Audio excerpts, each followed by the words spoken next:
Hey y'all, welcome back to this week's episode of AMA Friday with Amy Miller, recruiting in yoga pants. So I want to dig into illegal interview questions. This video was loosely inspired by a recent, there's been a few posts, but some threads, some comments, some people have tagged me and asked me what I thought of this.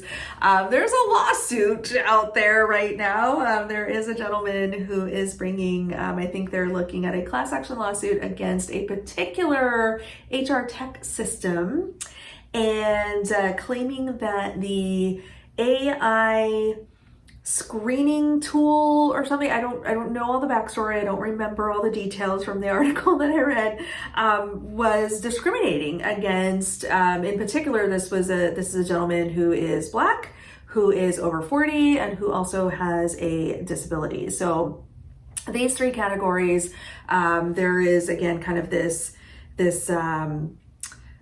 potential class action lawsuit that this system is discriminating against people that fit one of those criteria. Here's what I know. Okay, I don't use this tool.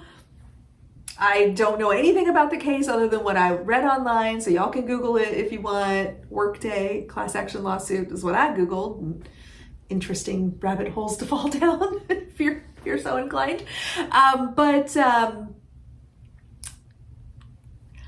think the first question that comes to mind is it the system, or is it how the system is implemented and being used? Look, I am going to hold the people accountable first. That's just me. I'm going to look at the recruiters and go, did you look at all the resumes? Did you follow processes? Did you ask illegal questions? Did you set up shitty knockout questions? Like, I'm looking at the people. I think, yes, we have to be careful with the technology that we're purchasing, that we're implementing, and how we're implementing it, and guardrails that need to be built around it. I agree with all of that. But I struggle a little bit with, just saying, hey, this system is discriminatory when that system is used by a bunch of different companies who probably have their own way of using it. I just think that we need some scrutiny here, and I'm all about scrutiny. Look, sunlight's the best disinfectant. Let's dig in. Let's do the discovery. Let's see what really happened. I am not questioning this man's lived experience at all. I want to be very clear on that. He experienced this. This is his takeaway from what he went through, and you know what? God bless him. He needs to see this through. He needs to just. Let's do the discovery. Let's see what we find out. That's where I'm at with that. So good luck, sir. Hope we get to the bottom of it and fix what went wrong. Okay, so what does this have to do with illegal questions? So it does bring up an interesting discussion, and we do hear about this a lot, and people have a lot of questions and concerns about this, around the EEOC questionnaires that you may find in a job application. So what I'm referring to here is that optional section of the application where it asks you, what is your race? What is your gender? What is your ethnicity? Do you have a disability? Are you a veteran? Those kinds of things. And sometimes that can be a drop down. You can select one of the ethnicities or genders or whatever. Maybe it's like a yes, no, radial button. Are you a vet or not? Do you have a disability or not? Whatever. Sometimes there's a free form field where you can type in additional information. To the best of my knowledge, again, US-based recruiter, from my experience, your mileage may vary, you may have a different experience, but what I've seen is these are optional. This is important. Optional means you do not have to provide the information. So if you are not comfortable answering those questions, don't. That's okay. I'm telling you right now, means nothing to me if you answer those questions or not as the recruiter reviewing your application. And do you know why I don't care? Brace yourself. I don't care because I don't see it.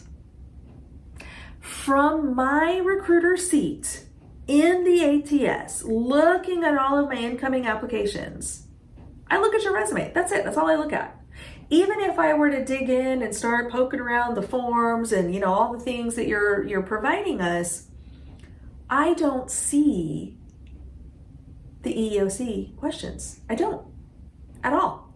It is hidden from my view. So you may be wondering, well, if y'all aren't looking at it, why am I giving it to you? That would be a fair question. And the reason why that data is gathered is because of a report called EEO-1. EEO-1. This is a report that companies provide on an annual basis to the federal government, and it is aggregated data around their protected classes and how they have performed with the applicant pool, general applicant pool. So like how many women, how many, people of color, how, all these things, all of these protected classes. The EEOC wants to know that we are not violating any federal laws, that we are giving people a fair opportunity. And I'm not saying this always works. I'm not saying we do it perfectly. Please don't misunderstand my intention here.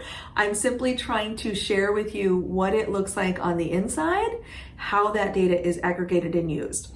Now, I will tell you, I don't have anything to do with that report. That's somebody at corporate who does it for the whole company thing. I've got nothing to do with that. I just know that it is something that is required by the EEOC. But I also know that the most visibility I personally, again, just as your like average everyday working recruiter, the visibility I have is limited to aggregated anonymous data.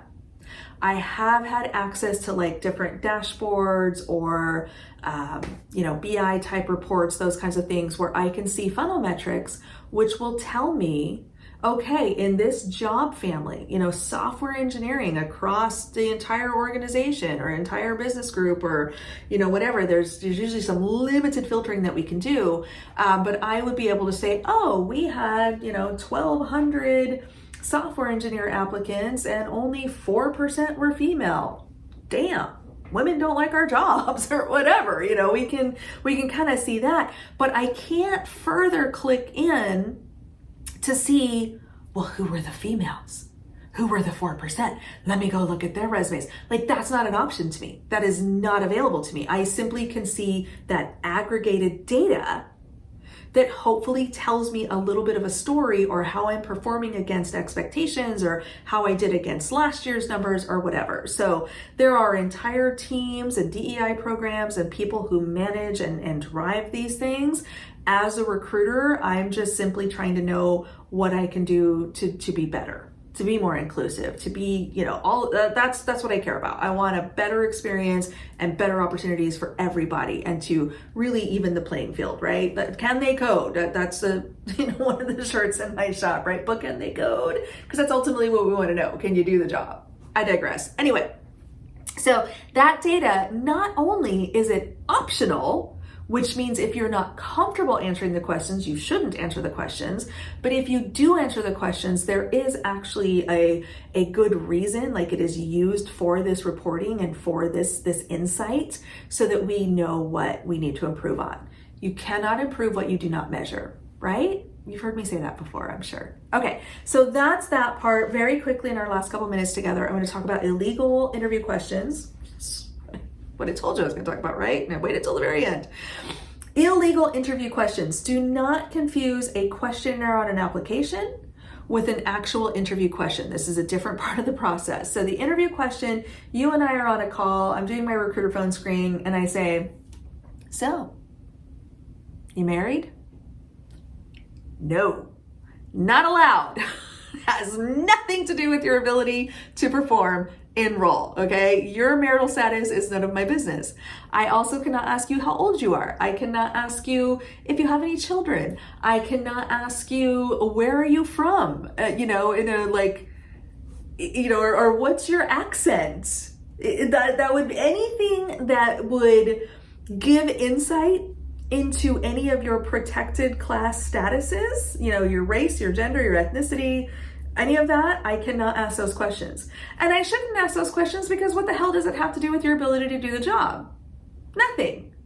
So that's where the line is drawn, okay? Whether it's a recruiter phone screen, whether it's a formal interview with the hiring team or whatever, they should not be asking questions that would provide insight or unnecessary information into your protected class status around race, gender, ethnicity, religion, blah, blah, blah, blah, blah.